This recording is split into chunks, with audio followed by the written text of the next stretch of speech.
like people, the Israelites. Michael is the archangel, okay? All right? And there shall be a time of trouble, right? It says there shall be a time of trouble, such as never since there was a nation. So as long as any nation been here, it's never going to be a time of trouble. And we've seen through history the troubles that have befall the different nations who were in charge. When you go back to the Egypt, what befall them? The Lord brought the waters down on Egypt, the Egyptians, man. And that fame went out through the land. They knew that our power had destroyed Pharaoh them. Then you had the Babylonian Empire, right? And what befall them, it came was the Medo-Persian Empire. And then the Persians were taken down by the Greeks, okay? Then the Greeks were taken down by the Romans. And these were harsh wars, man. These were not wars fought with technology. These were wars, a lot of wars were fought with swords and hand-to-hand combat. Men being trampled by horses and elephants. When you read in the time of the Maccabees, they were trampled by elephants, man. So that was a harsh time back then, okay? But it says this time is going to be a time that never was since there was a nation, okay?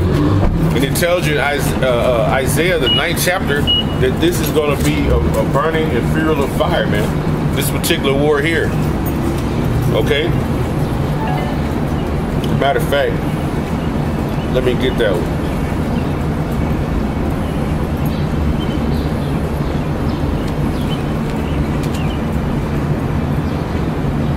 Isaiah 9:5, for every battle of the warrior is with confused noise, garments rolled in blood, but this shall be with burning and fuel of fire. So this war here is going to be with burning and fuel of fire. It says every battle of the warrior is with confused noise, man. When you back in the ancient world, when the men went to fight, they would scream and yell their battle cries, man. Okay? In the military now, they call them cadence. You march and you give your war cries for war. And the men did it back then. You would hear them preparing their shields, sharpening their swords, the clanging of shields, practicing, preparing for war. Okay. And then when it was time for war to come, you would hear the horses, the thump of the horses coming from miles away. You knew the war was coming near. You would hear the rumble of the soldiers coming. Now what you have now on these military bases, what you have now, you have men you see checking their the tanks to make sure the tracks are right on the tanks, to make sure the guns work. Or different Navy ships, they're testing their gunnery. Right, when you go into the arms room, what you have now, you have men checking their weapons. You got to check to see if all your gear works when you get ready to go to war. You got to check that out, man, to make sure all that's working and proper. Okay? But it's not going to be a hand-to-hand combat war. This war here says it's going to be with burning of fuel and fire. It's going to be thermonuclear, okay? It's going to be thermonuclear, man. The war that's coming. It's going to be ICBM, intercontinental ballistic missiles, man. And I'm going to tell you, man, between last week and now, the Lord has allowed me to do, I think, 4 videos out here on the street. And these cops, man, they're riding by, they're waving. It's like they ain't never smiled and waved so much in their life, man. Not at me. That's all they ride by, is smiling and waving, man. But the smiles on their face tell a story. You know? The water Yahweh B'Shem Yahushua for giving us the spirit of discernment, being able to discern people's expressions, their characters, and their moods just by looking at their faces. It's like they look at, and it's not like, I mean, it's like different ones. That one right there, he looked like a so-called, he looked like Issachar, so-called Mexican. He could have been an Edomite. But I seen last week Edomites pass, the other day when I was out here, Edomite pass waving and smiling. It's like they know something. in their mind, like, okay, you know, it's like you read their mind. Okay, you ain't gonna be out here long, but we must make the most of it while we out here. You know, gotta make the most of it while we here. Okay, until this it says Jeremiah 30:7. It lies, for the day is great, so none is like it. It is even the same time of Jacob's trouble, but he shall be saved out of it. The elect of Jacob, the tribe of Israel, Jacob's name was changed to Israel when he wrestled with an angel. Yasher Allah, he is a prince of the power. Okay? The elect of them will be saved out of this trouble, this time of Jacob's trouble. Because the Lord said in Zechariah 13 that 2/3 of my people are going to fall by the sword. Basically, let me get that.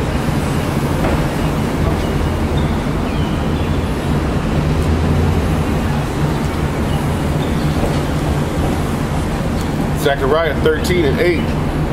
And it shall come to pass that in the land, saith the Lord Yahweh, 2 parts therein shall be cut off and die, but the 1/3 shall be left therein. He says 2 parts, right? When you go into 2 parts, if you got the whole nation, when you break it down to two parts, that's 2/3, which is what? 66.667, okay? All right? So 66% of our nation is the Lord says he's basically gonna take them out. He's gonna leave 1/3 therein. So we can start the nation of Israel back. Getting rid of the dross, man. When you get rid of dross off of silver, it's the impurities. Okay? He's getting rid of these impure, immoral people. The ones who have not came back, have not repented, who have not felt sorrowful for their sins, and asked the Lord to forgive them, that they could come back up under the law, statutes, and commandments, be subject under Yahweh's rule. They want to transgress and go above and beyond the laws and the statutes and the commandments and go out their own counsel, okay? All right?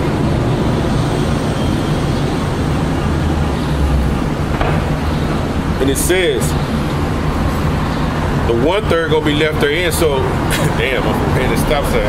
The 1/3 gonna be left therein because the 1/3 are trying, especially the 144,000 men, the prophets, they're trying to come out here and they're coming out here for this reason here too. Let me show you.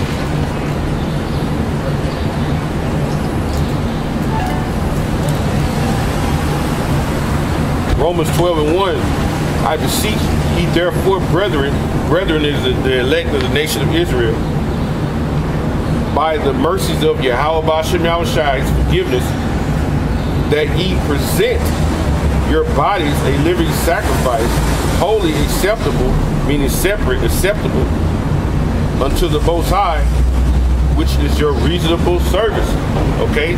Now, let's go into those words. So, the men, the 144,000 men, are coming out here and making their bodies a living sacrifice, man. What does that entail? You coming out here, what does that entail?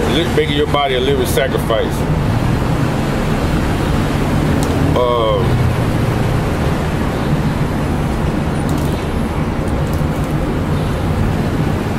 Okay, let's see. And one thing that it tells is this, 2 Timothy 4:2, preach the word, be instant, in season, out of season, reprove, rebuke, exhort with all long suffering, man. All long suffering and doctrine. Okay? So we must reprove, correct, and be harsh when need to, but in season and out of season. Okay? This is one of the sacrifices that we make. We come out week in and week out during the summer and during the winter. Okay? It don't matter how hot it is, man. We go out, we go out. We just use our head. You know, like we might find a spot where a little shade at or something. If it's too hot, you find a shady spot. You know? When it's cold, you wear long johns, you wear gloves, you wear earmuffs. Okay? You dress accordingly. You know? Come out here, you drink plenty of water. You make yourself that living sacrifice for Yahweh Shem Yahushai, man. Because they're going to look at us like this is the foolishness of preaching. In Corinthians, it tells you about that. They're going to look at us as a spectacle, man. People look at this as theater, but this is real life, man. This is the men that the Lord has chosen to speak to you people and warn you people of the things to come, pursuing the Ezekiel the 3rd chapter. Because we're trying to get the blood off our hands. Okay? If that destruction comes and we have not told you, then that blood will be on our hands. You're going to die, but then it's going to be on our hands. So when we tell you of the destruction and the warnings of the destruction to come and the things to come, we have got the blood off our hands. So if you die, that's on you. Okay? Now, I'm gonna go to that I'm gonna go to that Romans 12. Okay? We're gonna go through that living sacrifice, okay? He said, I beseech you, therefore, brethren. Paul is talking to Romans. He's talking to who? The Israelites in Rome. How do we know he's talking to the Israelites in Rome? Check this out. This is how we know he's talking to the Israelites in Rome.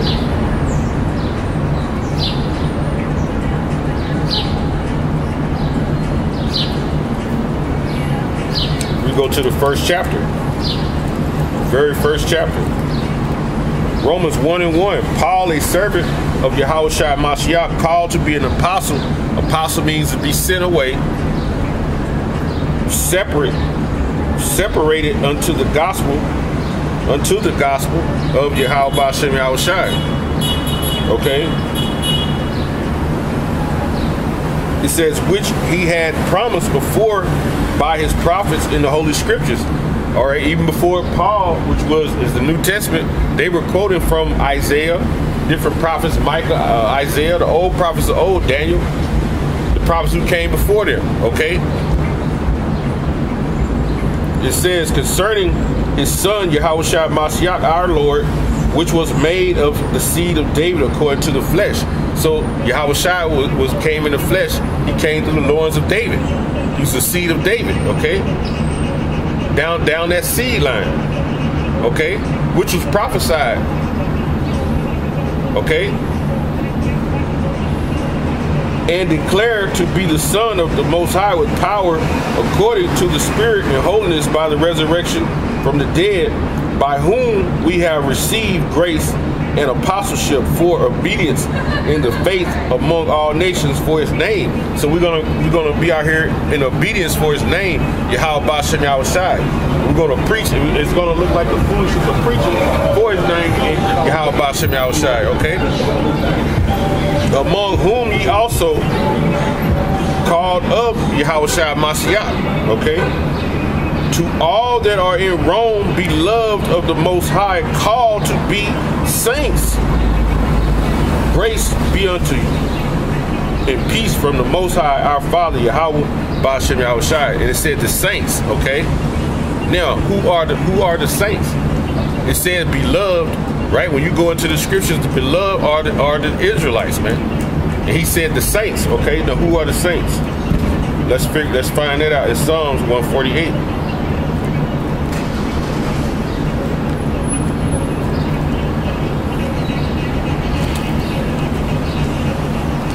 Psalms 148.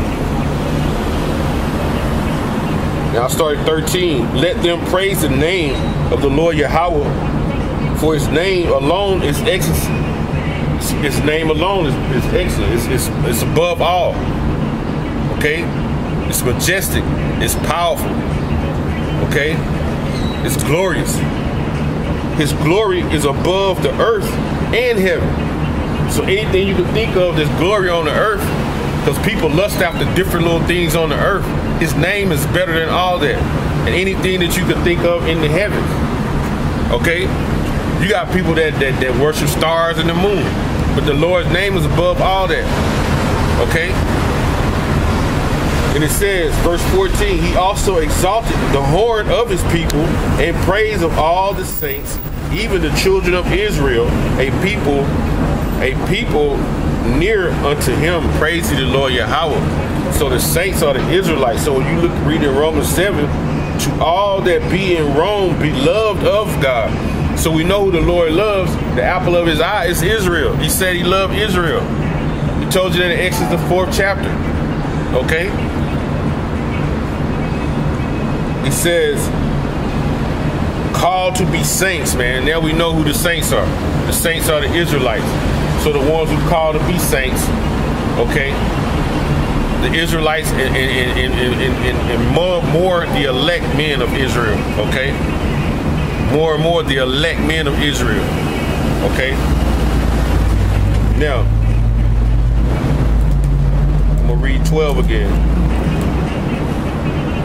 It says, I beseech you, therefore, brethren, by the mercies of the Most High Yahweh, Hashem Yahushai, that ye present your bodies a living sacrifice, holy, acceptable unto the Most High Yahweh, which is your reasonable service, man. So it's your reasonable service, okay? Now, let's go into that. It says the verses of, that you present,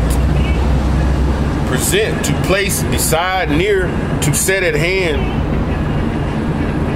to place a person or a thing at one's disposal. So we at the disposal of anybody who want to come up to ask a question, which it says in Peter, in the 3rd chapter, we should be ready to give an answer to anyone that asks, man. Okay? But we at the disposal when scoffers come up and they speak bad, they might throw things at us, they might spit on us. We at the disposal of people if they even want to walk up and just shoot us in the face, man, and kill us.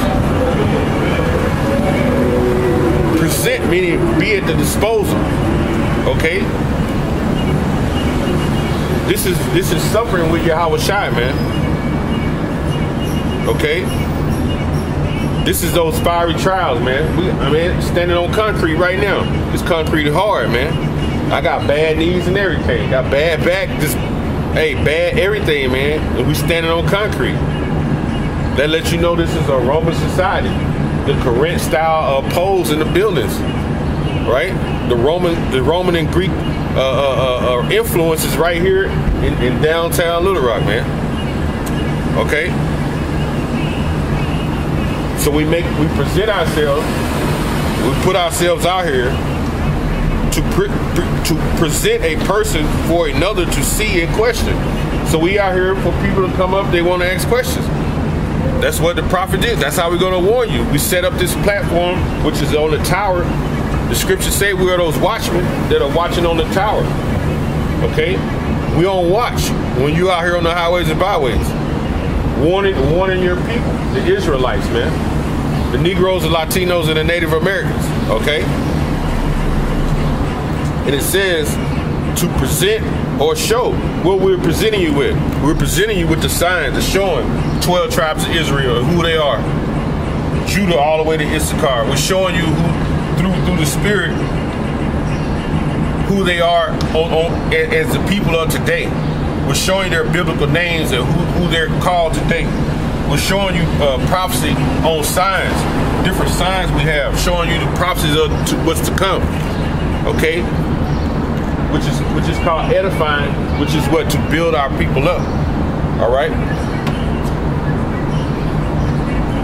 It says to bring near, right? And we come out here and set this up that it will bring our people, the elect of our people, near and bring them back to Yahweh Shem Yahushai, man. So you can have those tender mercies that he's going to give to the elect. Okay? It says metaphorically to bring into one's fellowship or intimacy. Okay? This is intimate, man. This is like you be intimate with a lady, man. And the word is known as a lady too. When you read in Wisdom of Solomon, man. You treat this word like it's your girl, man. You know? You want to be with her all the time. This is a word. You want to have the word next to you all the time, man. Okay?